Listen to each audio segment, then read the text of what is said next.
You are about to witness the most devastating defeat in suburban tyranny history. An HOA board tried to evict a third-generation rancher from his family's land. Their petty power grab against his livestock and hay led to a legal counterstrike so brutal the entire HOA was forced to dissolve, publicly shamed, and had their prized community lot seized, annexed, and turned into a permanent stinking manure repository. Get ready, because this is the story of nuclear payback. Welcome back, drama junkies.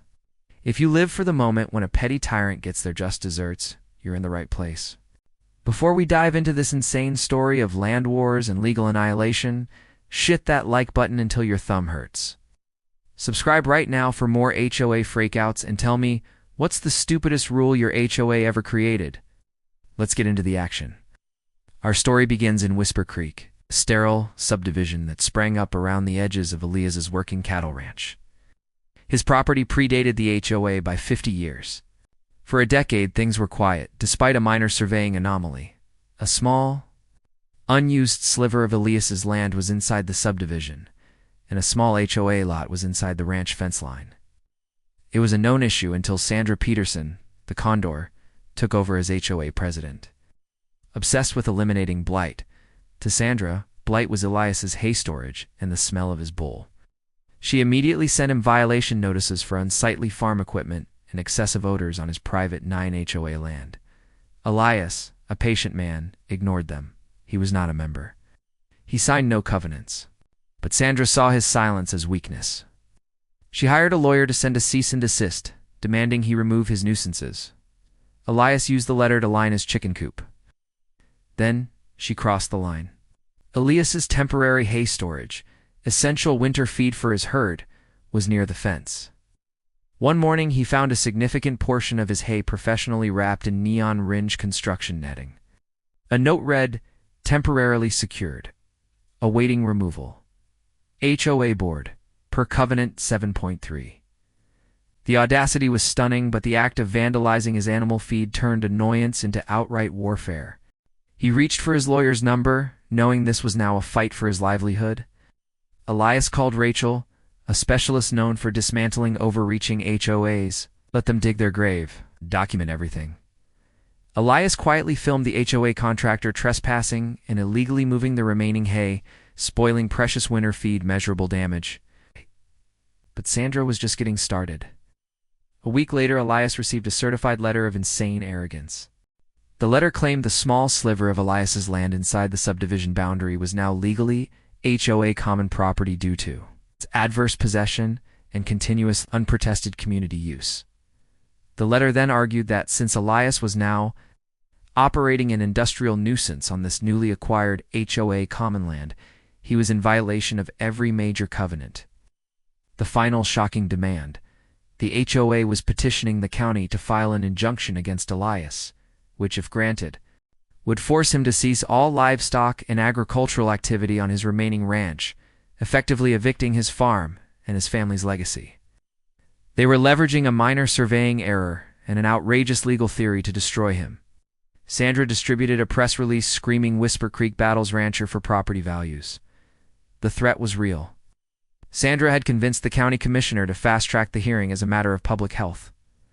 Elias had less than 10 days to fight what looked like a genuine legal attempt to steal his land. Rachel was stunned by the audacity but knew the clock was ticking. Elias looked at the fence line, the spoiled hay, and the land his family had worked for generations, and for the first time felt the crushing weight of unfairness and a total lack of control. He was utterly helpless against the full, twisted might of the HOA's legal fund. He needed a miracle. Elias's cold fury quickly replaced helplessness. Rachel presented the Hail Mary, a rarely used, deeply complex land law involving reciprocal surveying errors. She'd found the original plat maps, confirming the HOA's prized triangular community meeting lot was legally on the ranch's side of the fence, just as Elias's sliver was on theirs.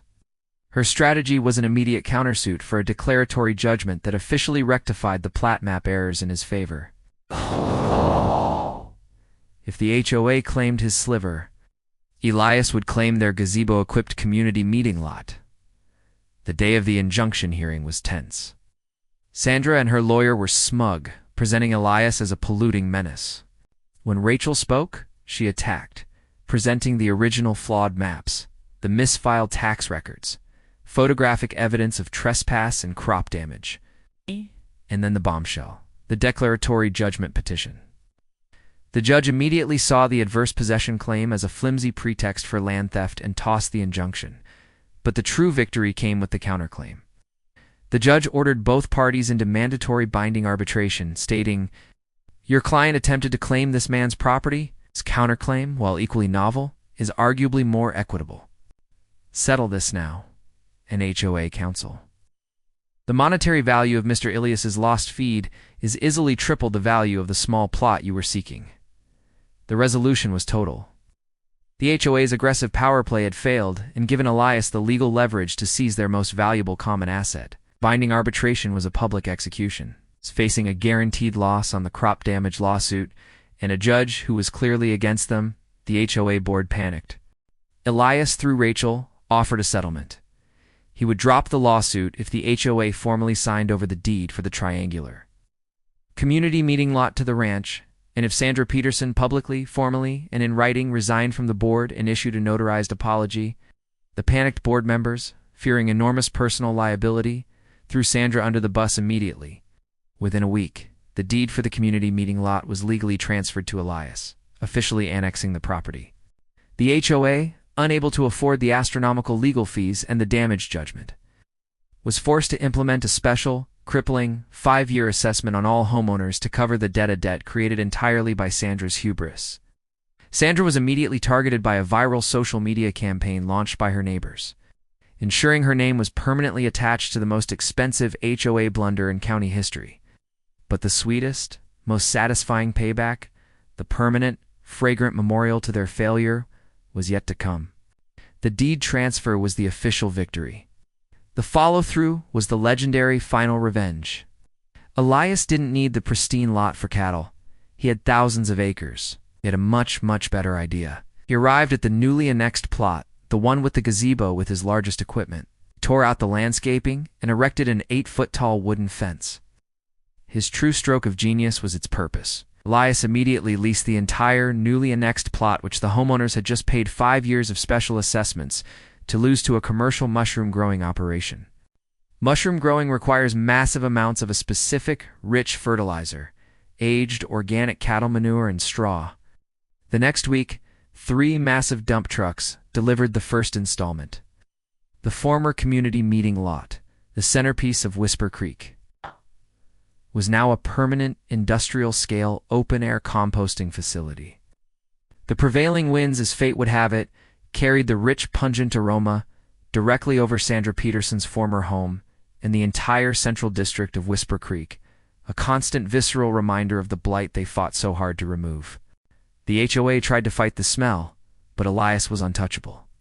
The land was legally zoned agricultural ranch land, and the manure was a legal, necessary component of his operation. The legal defense fund was drained.